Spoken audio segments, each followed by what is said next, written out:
pray. Heavenly Father, thank you for your word. I pray you bless it to our heart and bring it to our memory when we need it. I pray you open up our intellect to receive just all the knowledge that you have for us through your word. I pray we learn well.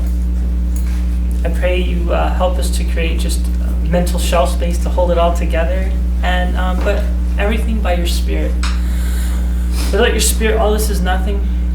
Without your glory, it's for nothing. And so everything we do for you, to know you, to learn from you, to walk in wisdom. And so, Father God, teach us. We put our knowledge at your feet. We put our theology at your feet. We put our entire lives at your feet and say, you are King. Let's be King in this place. Holy Spirit, govern here. Holy Spirit, be the teacher here. Let us all sit at your feet, Lord Jesus, and learn from you. So thank you for being in this place with us. Thank you for leading and guiding and teaching your people. And may we walk together as we explore your word. Amen. Amen. So, today is exciting. I think it's exciting. I took this one class from the Bible Project, which is free and you should all take it. It's called From Adam to Noah. Oh no, From Adam to Noah is the first class. From Noah to Babylon. And that is such an amazing class. It goes through this whole flood thing. And so I'm getting pretty much most of my information from Tim Mackey, the Bible Project, and a few other guys from other books and stuff like that. But it was just kind of mind-blowing, and I still don't know how to hold it all together yet.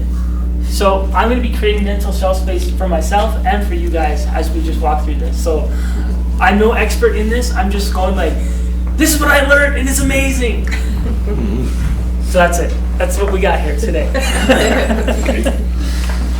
So last week, we did touch on the Nephilim, right? Yeah? Okay. So we talked about the sons of God coming to the daughters of men and what are our options of who the sons of God were. Yeah. And then we talked about the Nephilim, the fallen ones, these giants, and how they were the men of the name, the men of renown, of reputation, how they always wanted to be the kind of people to make a name for themselves. And these were the heroes of the ancient past. So the interesting thing is when Genesis was written, they're talking about what was ancient history to them, even still.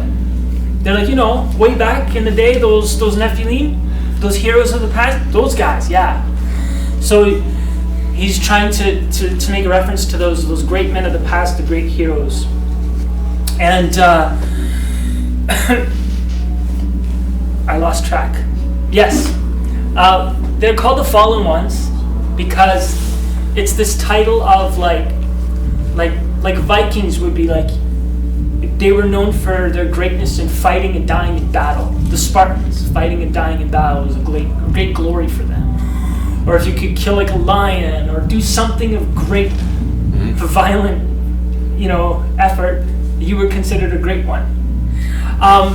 So the Fallen Ones was a term for someone who fell in battle, or someone who fell a lion, or did something like that. Now, other people have taken that to mean the fallen ones as in because the sons of God came to the daughters of men and had children, that was their fall. So they are the fallen ones, fallen out of grace, fallen out of the favor of God. They've taken it to mean that. Now, can we hold both of those and mean them? Could that mean the same thing at the same time? That's possible. That's possible. You can just hold those in tension in your brain if you want to do that. And I have not settled on any of it yet. For me, it's perfectly fine for it to be both. Anyway, so that was the introduction basically to Noah. You've got this genealogy from Seth leading all the way to another Lamech, because you had Cain's lineage going to a Lamech that ended in taking whatever he wanted in terms of women and killing somebody as he felt justified. And then you have another lineage that ends in a Lamech who has a son who's going to bring rest. and comfort. And then it's the introduction to, then there's this odd insertion between Lamech having a child named Noah, and rather than carrying on Noah's line, it just inserts this, oh yeah, by the way, side note, sons of God came down, had daughters of men. Let's move on. And you're just like, what? Why did you do that? Dear author, why did you put that in there? And that's the question, like, what's the relevance of having that little insertion in the middle of a genealogy? It's because you're supposed to pay attention to that as like a, I wonder if this has anything to do with what's about to happen, right? And what is about to happen? We're introduced to a guy named Noah. And I'm pretty sure everybody knows Noah and flood, right? You're like, oh, maybe these guys have to do with Noah and the flood. So there's this implication that whatever these giants, whatever these Nephilim were, for the ancients that weren't part of Israel, that was their heroes. For Israel looking back, they're saying, this is what's wrong with the world, and this is why God had to bring that catastrophe. Right? So that's kind of the connection that the scriptures seem to be making on that point. You want to sit on the comfy couch, or you want to come closer? Oh, I can sit on the comfy couch. That's good. Are you good there? Yeah, I'm good. All right. Okay, so we're going to jump into, where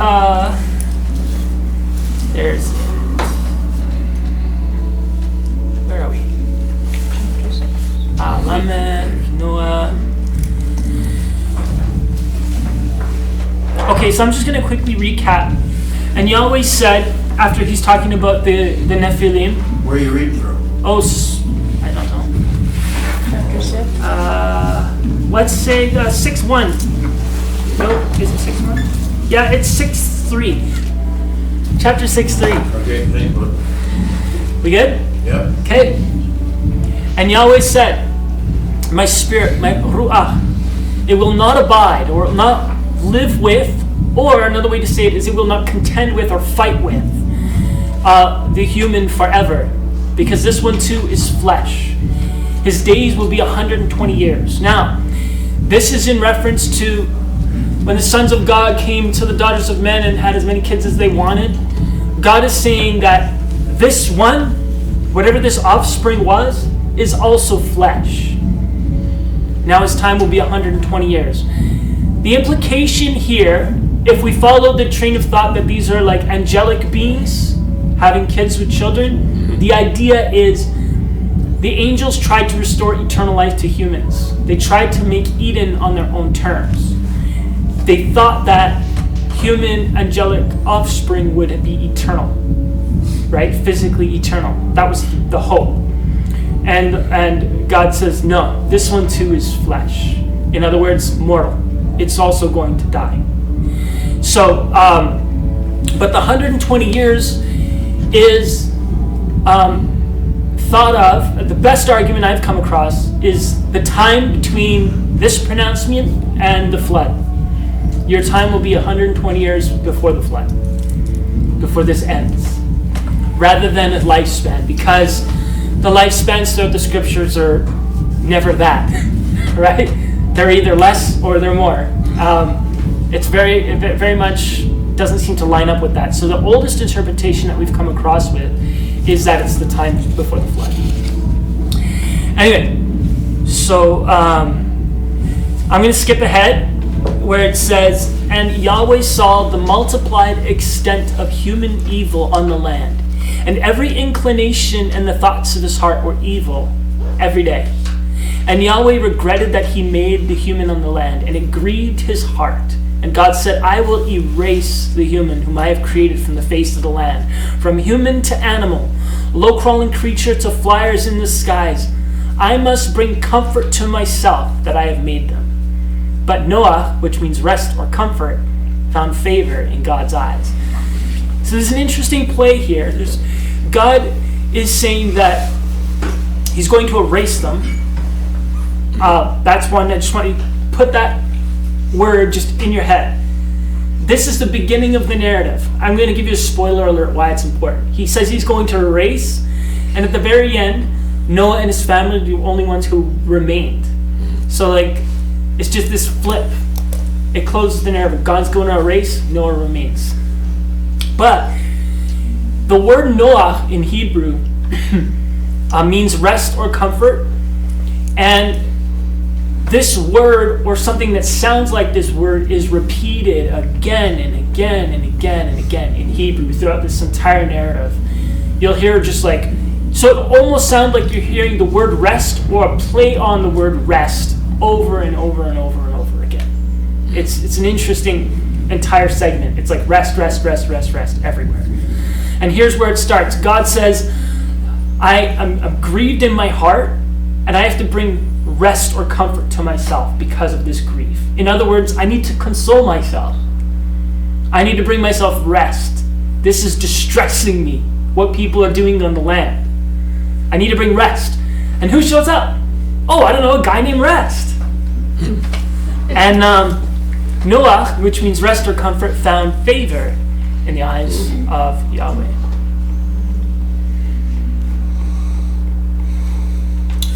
These are the generations of Noah. Noah was a righteous man. He was pure and blameless in his generation, and he walked about with God. Noah fathered 3 sons, Shem, Ham, and Japheth. And the land was ruined before God, and the land was filled with violence. This word ruined, I'm going to highlight it. English people hate repeating words. It annoys them. So when they make English translations, they change it up because they're like, this is lame. Why would we just repeat the words? But one of the Hebrew Bible's way of communicating is actually specific repetition, because they're trying to get a point across. And the word ruined or corrupted is one of these words, where in some translations you'll say ruined, corrupted, desolate, destroyed, and yet in Hebrew it's ruined, ruined, ruined, ruined, ruined. And you're supposed to track with it because it compares and contrasts a lot, and it's beautiful. Anyway, God says they are ruining the land. So keep that word in your head. They're ruining the land. It was ruined because all flesh had ruined its way upon the land, and God said to Noah, the end of all flesh presents itself before me. In other words, I can see the end already. I can already see the end. I can see where this is going. The end of all flesh presents itself before me. The land is full of violence because of them. So look, I will ruin them with the land. Do you hear that? They have ruined the land. They've ruined everything. Therefore, I'm going to ruin them with the land. So they're going to corrupt the whole planet. And God can see the end in sight. He goes, I know where this is going. Let me expedite it. You guys are going to destroy this whole place. I'm just going to destroy you with this place. So that's the play on word that's being spoken of here.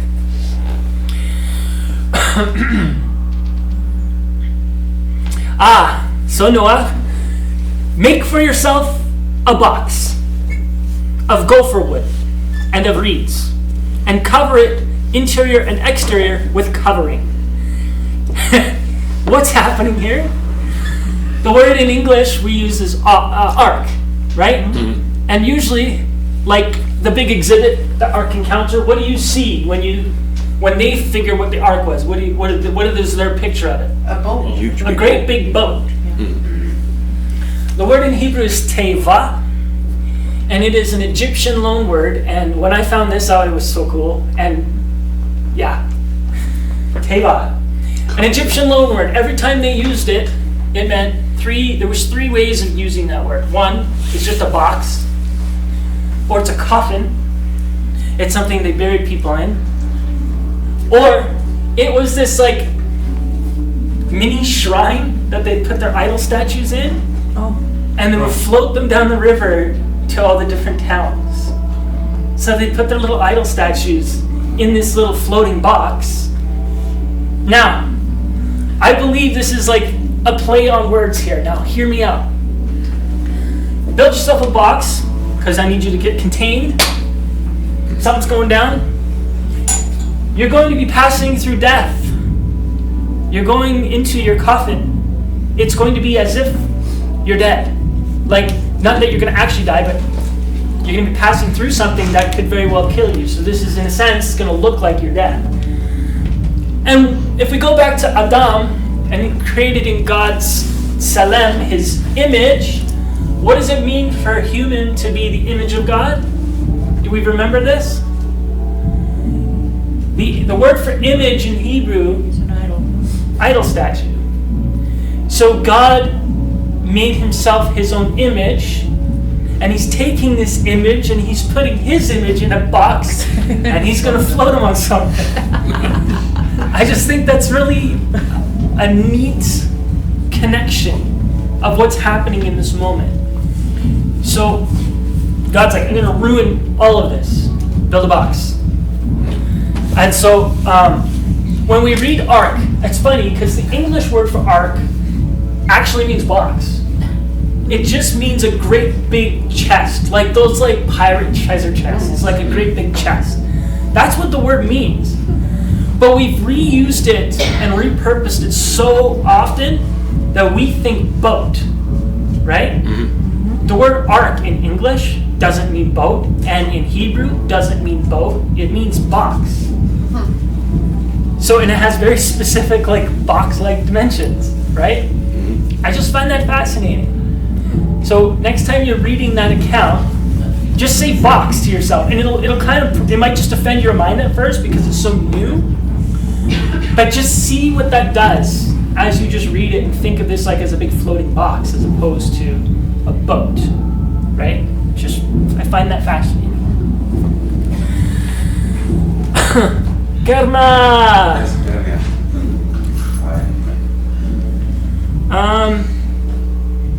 So, okay, the word for covering, we use the word pitch, but it's the word for atonement.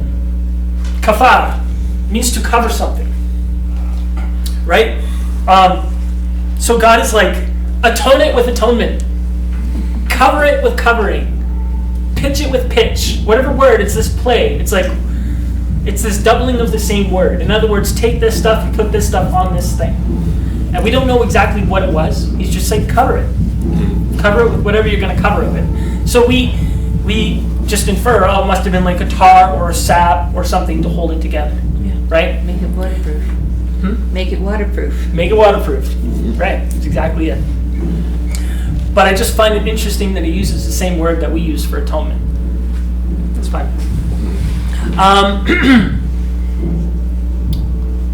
Oh, here's another one. You're supposed to make this thing out of gopher wood, right? Yeah. And the word for covering, kofer, right here. So make it out of gopher and cover it with kofer. It's an interesting play. Now you are to make it 300. The word in Hebrew is amma. We translate it cubit. It's basically from your elbow to the tips of your finger. So that would be an amma or a cubit. 300 of these long, 50 of these wide, and 30 of these high. So whatever that looks like. My version converts it. So I have 450 feet long, 75 feet wide, 45 feet high. More or less. Yep. That's short by about 4 inches. Yeah, but you're talking about the king's foot, not It's kind of really big foot. Yeah, so a cubit and- is actually more accurate than your foot size. Oh, really? It is. Men's arms are almost all the same length. Really? That's fascinating. Yeah. That's fascinating. So I just find it interesting though, like that was a standard measurement, but you can't get a single scholar to actually agree on how long that actually was. So they just standardized it to about 18 inches. And that's probably where you got that translation from. Because they're just generalizing and they're saying, well, what would this be? Approximately, right? So what we do know is he took his forearm and that was his standard measurement. Or whatever, maybe they had a unit of measurement that they based off of that and they had their own measuring tools. I don't know. I wasn't there. That would actually be just a large coffin, really. The sizing. Yeah. If you put a human in there, it would be just one huge big cube. One really long copy for one of the giants. One of the giants. Yep. So, By the way, they have found a footprint in South Africa in the rock that was 9.5 feet tall. So A there footprint. could have been real giants That's in the impressive. world. That's impressive. Okay, so I want somebody to read for me after it gives the measurements.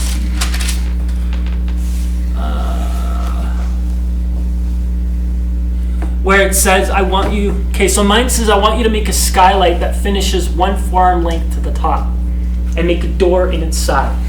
Can somebody go to the measurements part? 16. 18 inches. Okay, so read the whole section where the measurements are. You are to make an opening for daylight in the ark 18 inches below its roof. Put a door in its side and build it with lower, second, and third decks. Got it. Okay. So, right, yeah. Some translations said you're to make a window in it, but it just, the word is like something that lets light in. So it's like a skylight of some sort, right? And then it's interesting, this thing doesn't actually say what he's supposed to build in the center. It just says you're supposed to make lower, seconds, and thirds. Now, some people take this whole thing to mean this is like a mini cosmos and a mini temple. It has, you've got, because this is a, biblical cosmology is a 3-tiered universe, right? So you got the land and what's below the land and what's above the land. And they're like, that's the idea. Symbolically, they're saying this is kind of like a mini cosmos of like. Anyway, look, in English you'll say, I am bringing the flood waters upon the land to ruin all the flesh which has breath of life from under the skies. Everything that is on the land will perish. So the word for flood is the Mabul. And I'm going to look at my notes here. In Psalms, oh man, I just lost myself. In the book of Psalms, and now I don't know where in Psalms, but you'll just have to believe me. I believe it's like 32, Psalm 32 or 29. It talks about how God reigns and his throne is above the flood. So in ancient cosmology, you had the land, then you had the sky where the birds flew, and then you had the sky ocean, which was being held up by this thing called the Rakia, which is this big dome that holds the sky ocean up there. And Yahweh's throne is above that. So that's how they pictured that was their universe, how it looked, right? So God's enthroned above this sky ocean kind of thing, right? That thing is called the Mabul. So if we look at this, let's say you got let's say you got Earth here, or in this case they see it like a plane, so that, you got the land, then you got the waters below the land, then you got this thing called the Rakia, and then you got endless ocean up here, and then this is where Yahweh's throne is. Okay? Okay? Yep. This thing is called the Mabul, and this thing is called the Tehom, the deep. So you got the Tehom, and you got the Mabul. That's the two waters. And then you got the Eretz, which is the land in the middle. So Tehom, Mabul. What God said is, he says, now, imagine this for a second. Let's think ancient cosmology. This big dome is holding back the chaos waters in the sky. And the land is floating upon the chaos waters below, and God has created a space for us to live in the middle.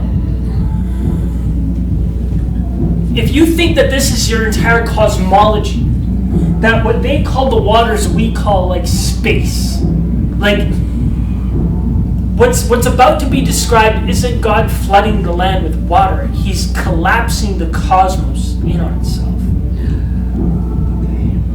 This isn't like, that your river overflowed or it rained too much. This is a depiction of God undoing creation. Because in the beginning, it began with nothing but water. And God separated the water. Then he made land to come up out of the water. And then he made people to live on it. So he's creating this little incubated bubble for life to live in, surrounded by chaos. And now God is like, right? He's going to let it implode in on itself. He's decreating. He's uncreating. That's the fundamental picture of what's about to happen here. And this is where God... bear with me. I've lost myself on my notes. Aha. Okay. I am bringing the waters of the Mabul, or I'm bringing the waters of the sky ocean upon the land. I'm taking everything that's up there and I'm putting it where it's not supposed to be. Down here. Okay? And I'm going to ruin all flesh. So we heard that word ruin before, right? Humans are ruining the land. Therefore, God is going to ruin them with the land. And how does God ruin them? By bringing the sky ocean on the land. And he's going to ruin them. If we want to roll with the word corruption, God says they are corrupting the land. All flesh has corrupted itself. Therefore, I'm going to corrupt them with the land. I'm bringing the sky ocean upon them to corrupt them. That's how it would sound.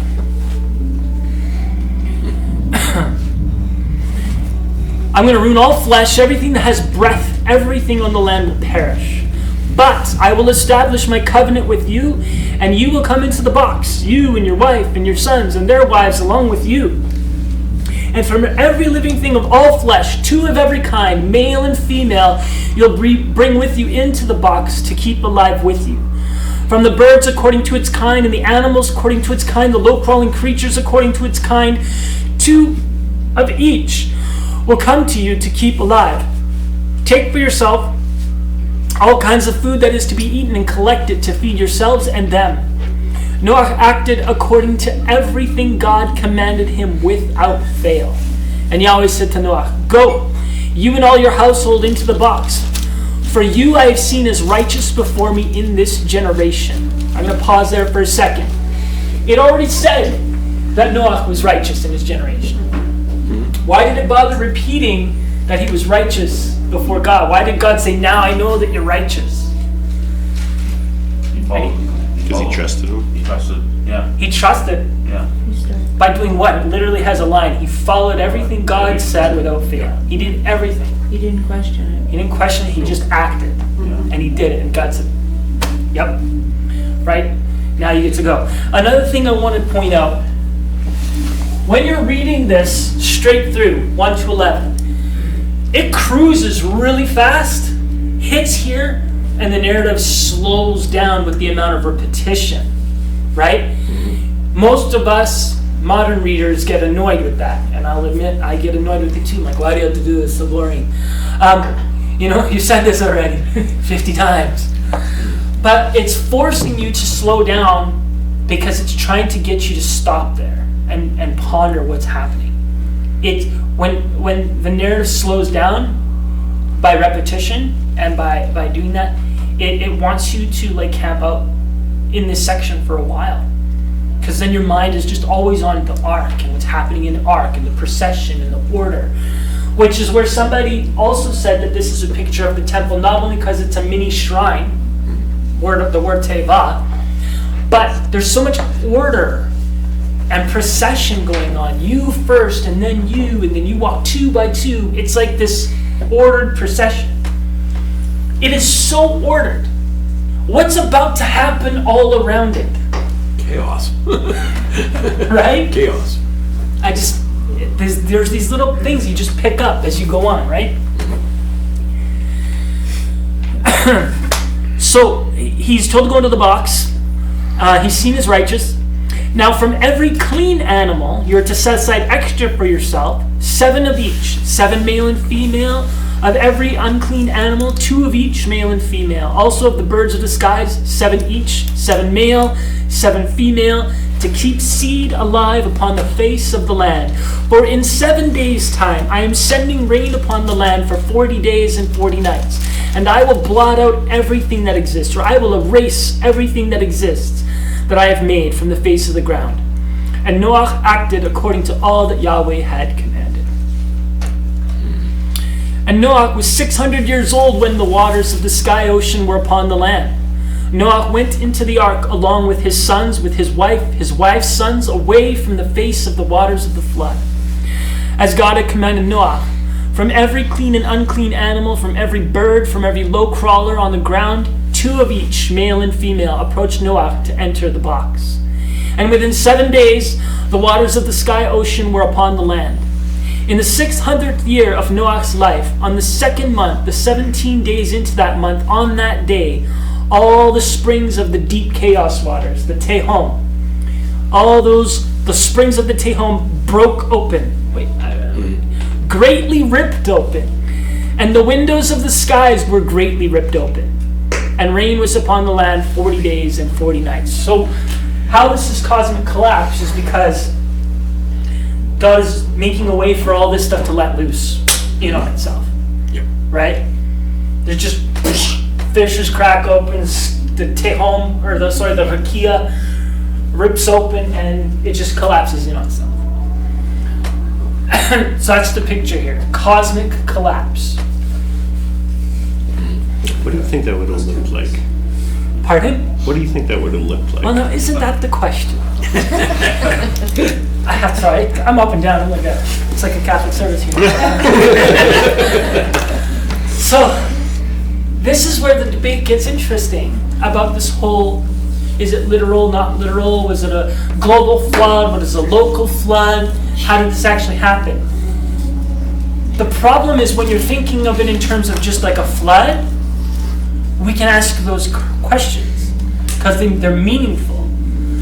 But this is a fundamentally different picture. So then you have to ask yourself, what does it mean for the cosmos, the entire universe, to literally collapse in on itself? Right? Did that literally happen? Yep. Did the sky break and this whole thing get flooded with space? I don't think so. So it's either that or something catastrophic happened. It was an actual flood and it had cosmic significance. Right? So now here's the thing. Ancient Israel isn't the only one who's recorded a flood. All their neighbors recorded a flood, and they recorded it differently. And in fact, some of the elements of other flood narratives are in this narrative. Right down to the raven and the dove. Right? So something happened in the ancient past that completely scarred their collective memory. They knew something went down. Everybody's talking about it. Right? So we know something happened, and we know it definitely had to do with water. So, well, you can even hear, like for the Rocky Mountains, it's not uncommon for people to have found fossils of shells on the top of our Rocky Mountains. It's right? true. It's true.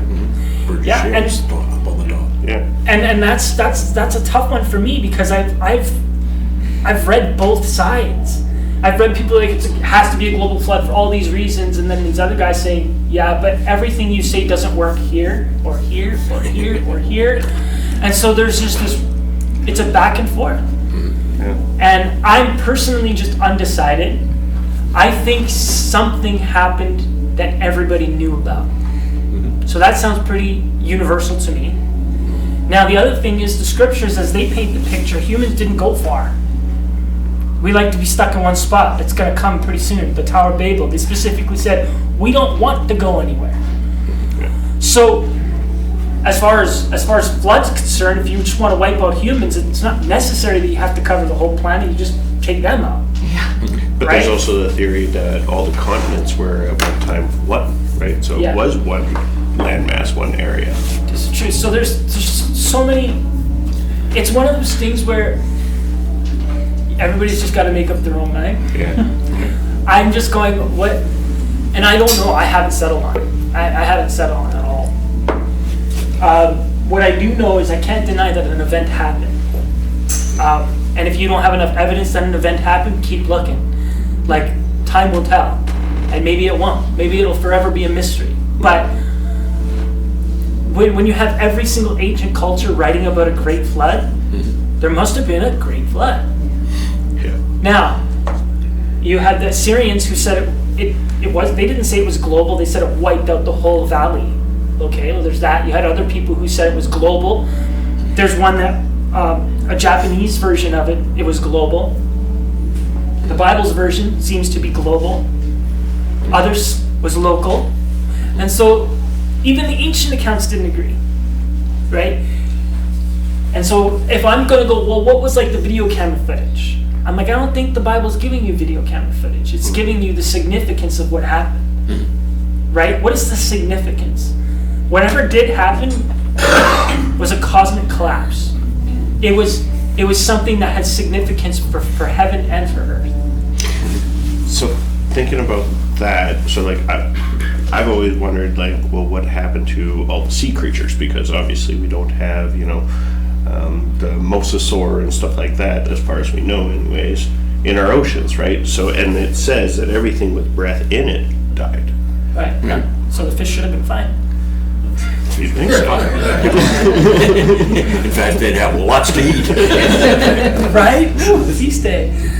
Yeah, those are questions that are beyond my pay grade. I don't know. They're fun to think about.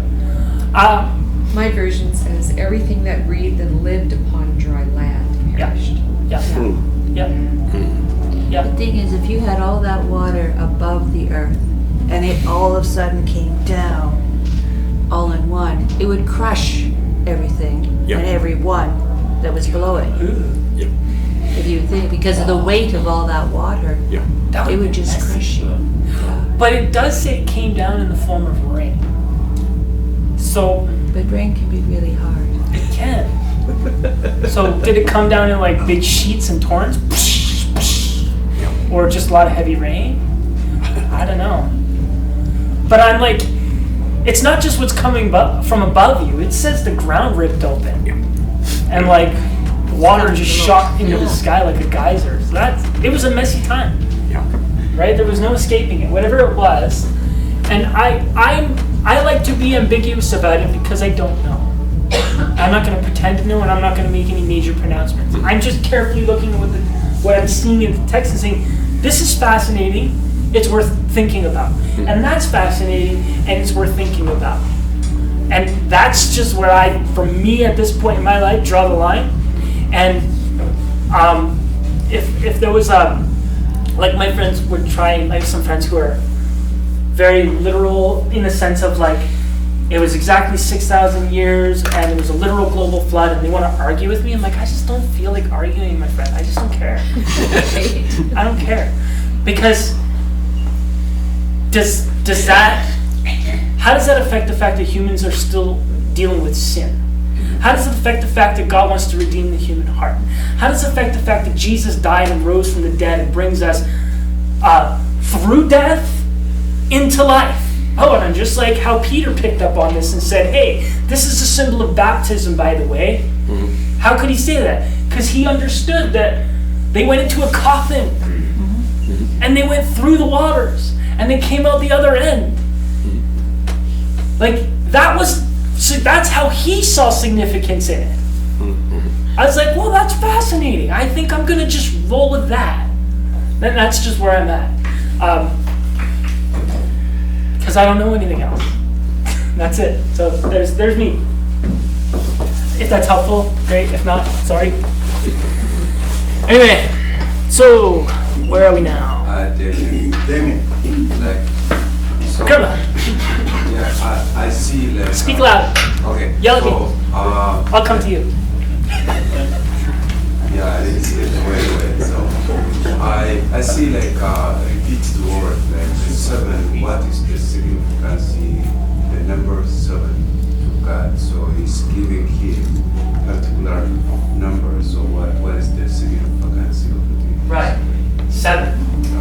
Well, so for the camera, the question is, what is the significance of the number 7 repeated all throughout this narrative? Yeah. That's the question? Yeah. So the word 7, if you open up the very first pages of Genesis, you've got 7s all over chapter 1. And it gives you this idea of completeness, right? It's like this balance, 3 days on one side, 3 days on the other, and then 1 in the middle. It's like builds up to this idea of rest in the account of Genesis 1, which is fascinating for this one, right? Yes. So it's an idea of complete. Whenever there's 7, it's like, it's the complete amount of something. It's a picture of this is a perfect amount. And that's what it is. So it's like if God's like, I'm going to bring 7 times judgment against you. It means I'm going to give you everything that's coming for you perfectly. My justice will be perfect. In every way, it'll be perfect. So 7 would be like, it's the complete number of animals needed to fit on the ark, or the complete animals to sustain life afterwards. It's this picture of, it's everything that is necessary. It's whole. Does that make sense? Yeah. That's where I would go with that. Okay. Yeah. There's definitely, you can't deny a symbolic usage of it, right? In terms of like, it's just complete on repeat. That's kind of what I would say.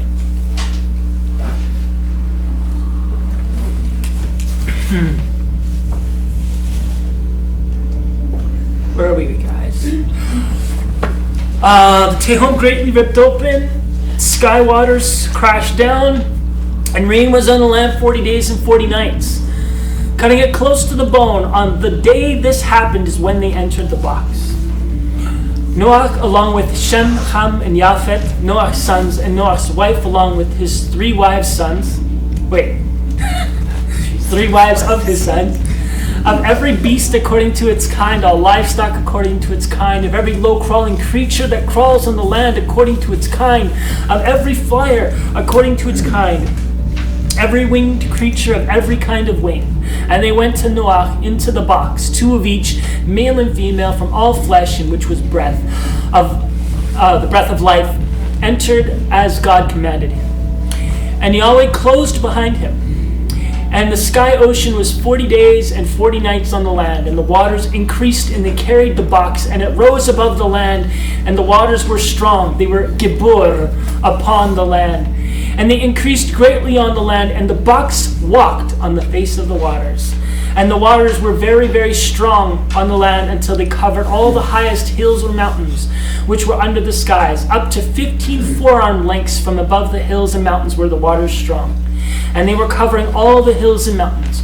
All flesh perished, everything that moved upon the land, the bird with the cattle, the wild animals with the swarming creatures that swarm on the land, and all of humanity, everything that breathed the breath of life through its nostrils, everything that was on dry land died.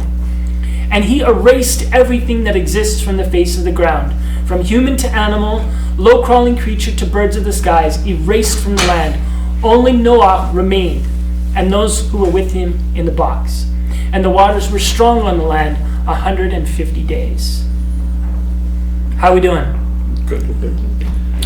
And God remembered Noah and the wild animals and the cattle with him in the box. And God caused a ruach, a wind, his spirit, to pass over the land and over the waters, and they subsided. The springs of the deep chaos waters were closed, and the windows of the skies restrained the rain from the skies. And the waters turned back and retreated from over the land and continued to abate from the end of the 150th day. On the 7th month of the 17th day of that month, the box came to rest on the hills or the mountains of Ararat, which sounds like the word for Arur. Now, Arur means cursed. Ararat. So it almost sounds like a play on the word cursed. It's like if you have the word curse and then Mount Kars. That's kind of how it would sound.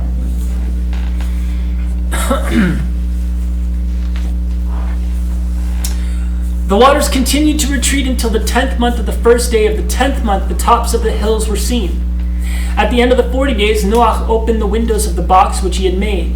He sent out the raven and went back and forth until the waters were dried up from the face of the land.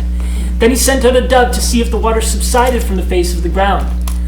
But there was no place for the sole of her foot to rest, because the waters were still on the face of all the land. So she returned to him at the box. So he stretched out his hand and took her with him into the box.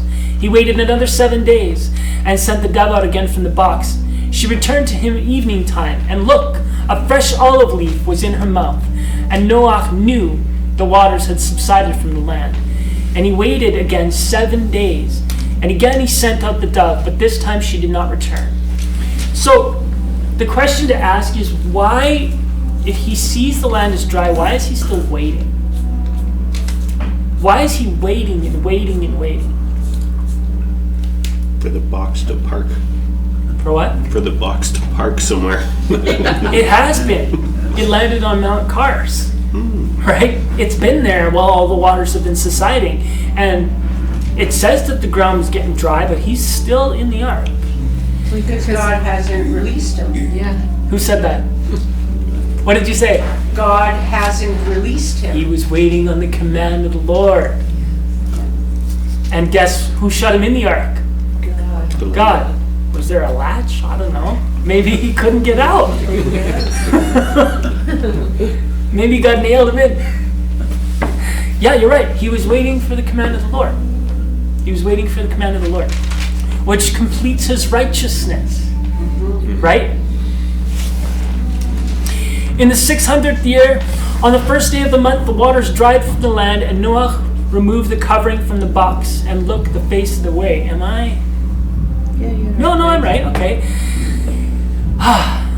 This is the repeat part. I'm getting covered. Anyway, he removed the covering from the box, and he looked and looked. The face of the ground was dry. In the second month, on the 27th day of the month, that the land had dried up, then God spoke to Noah, saying, "Go from the box, you along with your wife and your sons, and the wives of your sons who are with you, every living thing that is with you of all flesh, including the flyers, along with the animals and all low-crawling creatures that crawl on the land. Bring them out with you, so they may swarm on the land and be fruitful and multiply on the land." So Noah went out along with his sons and his wives and the wives of his sons who were with him. Every animal, every low-crawling creature, every flyer, everything that moves on the land according to their families, went out from the ark.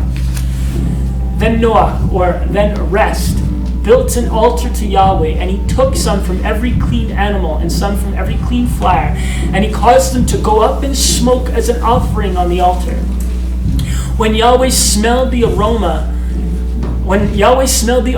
of rest, he said in his heart, "Never again will I curse the ground or treat the ground as cursed because of the human. For from his youth the inclination of the human heart is evil," or bad. "And I will never again destroy every living thing as I have done. As long as the land exists, seed time and harvest, cold and heat, summer and winter, day and night will not rest." And God blessed Noah and his sons, and he said to them, "Be fruitful and multiply, fill the land. Fear and dread of you will be upon every creature of the land, and upon every flyer in the sky. Everything that moves on the ground, along with all flesh in the sea, I give into your hand. Every living thing that moves will be yours for food. I gave you all green vegetation. Now I give you everything. But the meat with its life still in it, its blood in it, you will not eat. For your blood is your life. I will exact payment. And for your blood, that is your life, I will exact payment. From every animal I will require it. From every human I will demand payment from the human. By the hand of man's brother will I require the life of the human. Whoever spills human blood, by humanity will his blood be spilt, for the image of God. For in his image God made humanity. And you all be fruitful and multiply, swarm on the land and multiply in it." And Yahweh said to Noach and his sons who were with him, "Here, look, I am establishing my covenant with you and with your seeds after you, along with every living creature that is with you, from the flyers to the beasts, and every living thing on the land that came out of the ark with you. This covenant is for you and for every living thing on the land.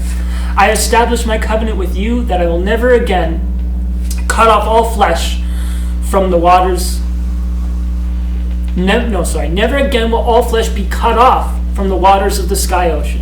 Never again will the sky ocean ruin the land. And God said, this is the sign of the covenant I give between me and you all, between every living creature among you, for generation without end. I have set my bow in the cloud. God is hanging up his war bow. He's not going to fight anymore. And this will be a sign of covenant between me and the land. When I see the clouds over the land and my bow in the clouds, I will remember my covenant between myself and every living thing with all flesh. Never again will the waters of the sky ocean ruin all flesh. When the bow is in the clouds, I'll see it and remember the everlasting covenant between God and every living creature with all flesh on the land. And God said to Noah, this is the sign of the covenant that I have established between myself and all flesh upon the land. That was a good run there. I want to go... Just, whoa, for a minute. So, you're not saying rainbow? It doesn't say rainbow, it just says bow, It like an just says archer's bows. bow. Yeah. Yeah. It's this idea of God who was the great Gibbor over the land. It's initially the connection for Gibborim was the Nephilim created the strong ones, and then God sent the flood and it became the strong one over them. And now God is taking it's like a picture of a war bow. God who went to war and judgment against sinful men is now hanging up his bow in the clouds and saying, I'm not going to exact violence against you anymore. Not like this. That's kind of the picture. Okay, so... But does it mean rainbow, like physically? That's probably exactly what they were talking about, yes. But it was this picture of hanging up a bow. Right. Yeah. The war's finished. But did we interpret the rainbow as being his bow? I think you can't think of it any other way. Yeah. Okay. I don't think you can think of it any other way. Right? Yeah. Because if you had just read bow, you'd probably still think rainbow, right? Well, we might, but somebody else might think of a bow and arrow kind of thing. Yes, but even because it looks like a bow and arrow. Yeah. Right? It's an arc. Anyway, yeah. It just, the word just is bow. It doesn't say rainbow. It just says bow. But So, like NIV Bible says rainbow. it says rainbow because it's making an interpretive call. Yeah. It's just saying, well, it means rainbow, and they're probably right. So they just put rainbow, right? Yeah.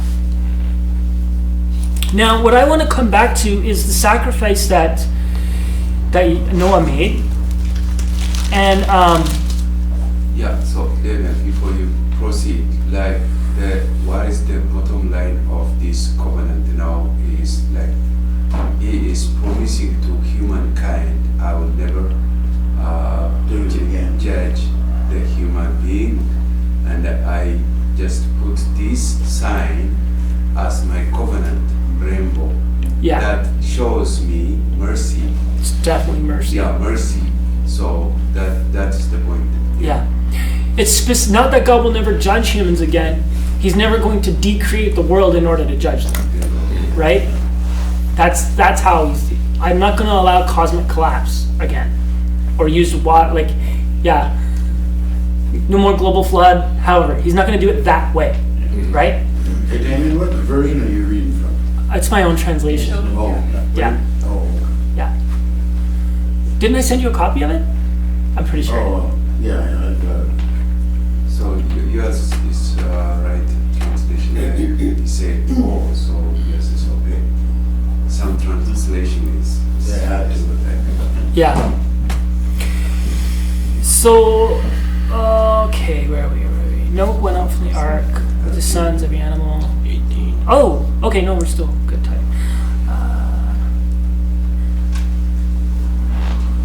All right. Then Rest built an altar for Yahweh and took some from every clean animal, and he caused it to go up in smoke as an offering on the altar. And when Yahweh smelled the aroma of Rest, he said in his heart, I will never again curse the ground because of human. Though I love the fact that it says this, and I'm sad that Does anybody's translation say aroma of rest, or does it say satisfying or soothing?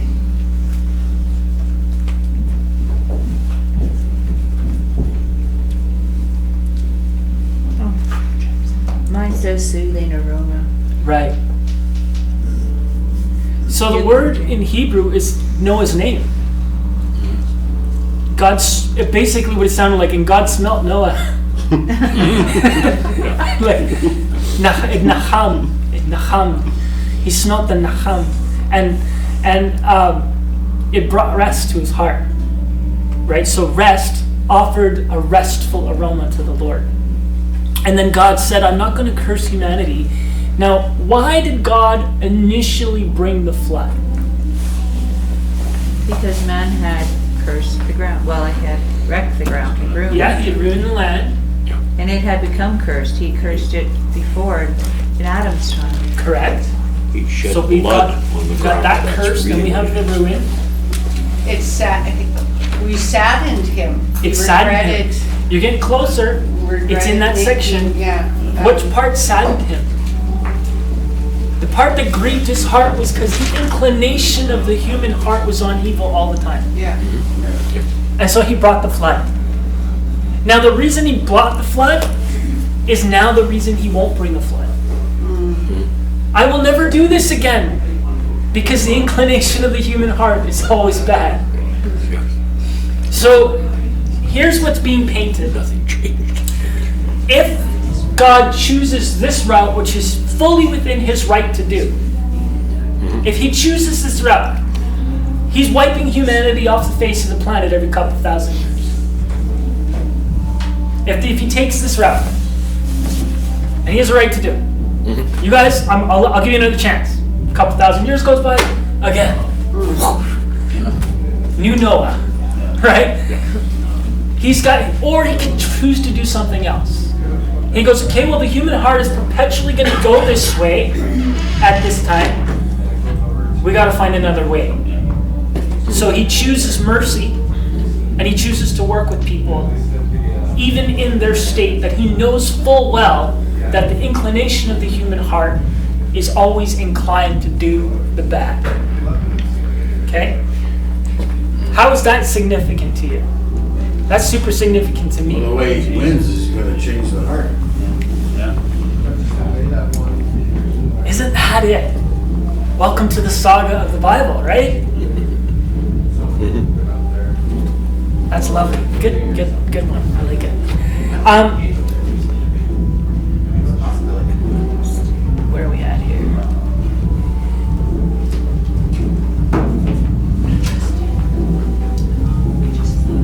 So he makes a covenant. Yeah, I'm not going to go into the Canaan narrative yet. That's a lot to unpack. Unless you guys really want to. We got 15 minutes. 5 minutes of that is cleanup, so we have 10 minutes. Does anybody want to? Are you good so far? Do you have questions?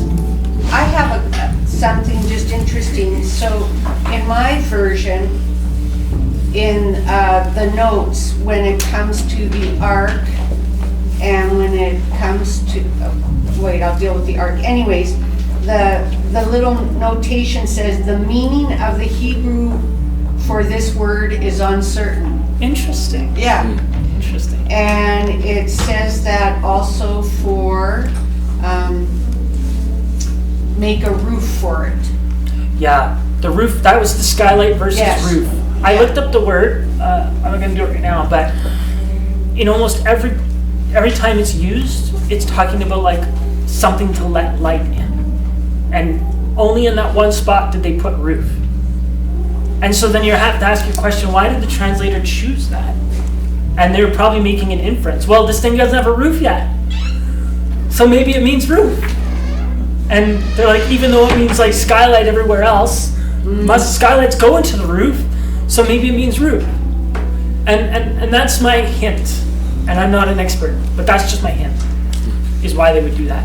And the other one where it says cover it with gopher wood, there's another aspect that there's a word, I forget which one. It's the word for reeds. So you're building it out of gopher wood, and reeds. Or you're building out of gopher wood, which happens to be a reed. So mine says cypress wood, so that just seems like it's two different types of wood, like, you know, Yeah. like, We don't know what gopher wood is. Because gopher wood is the Hebrew word for that kind of wood. And maybe they're just taking a guess, what is gopher wood, yeah, okay, right? all right. So I find it fascinating that reeds is tied in with that, because what Moses was sent down on the river with was a teva made of reeds.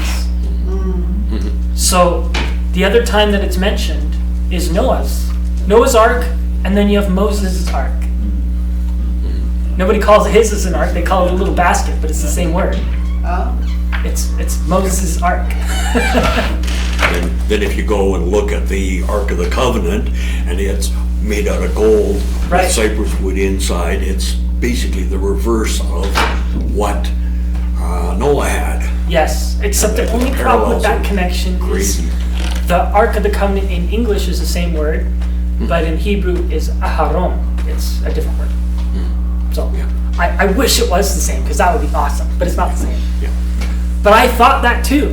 I thought ark, wow, these all three connections, and then I looked it up and I was like, it broke my heart.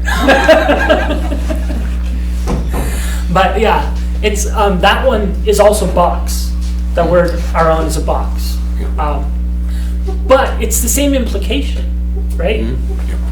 Because that's the Ark of the Covenant is a box that God's throne sits on. It's his footstool. That's the image that you have. So anyway, we have 10:03. Do you guys want to go into the Canaan narrative and squish it in 5 minutes? Or do you want to wait for a really good, thorough explanation? Let's go thoroughly. Yeah, let's go there. Damien, how many more times are we meeting? What's So- your schedule? I talked to Justin, and because I had sent out an email asking if anybody wants to just bleed over into the coming months, and I talked to Justin about it. He just go as long as you want. He goes, the only reason I told you to put a time limit is so people know what they're committing to, so they can just schedule around it. So as far as I'm concerned, I'm good to keep going as long as you guys are good to keep going until it's done. But it's up, I leave that to you guys. If you guys are like, yeah, I'm done, then we can be done. If you guys want to keep going, we keep going. Yeah? When you say keep going, do you mean past chapter 11? Oh, well, how about we just finish chapter 11 first? Yeah. And then we'll have that conversation. Oh, okay. Yeah. So we're good? Yeah, We're good. Okay, lovely. How did you find today? It's interesting? I can't hear you. It's good. All right. Well, It's let's, interesting that when Noah built the altar yep, to sacrifice animals, Yeah. he either would have had to have wood in the ark to begin with in order to burn that, or there was dry wood on the ground. Because all the wood on the ground probably would have been still wet from the flood. no, because he said he waited until everything was dry. Now there is a theory though. I don't know if it's true or not, but the theory is that he dismantled the ark and that was the fire that he used. Could have.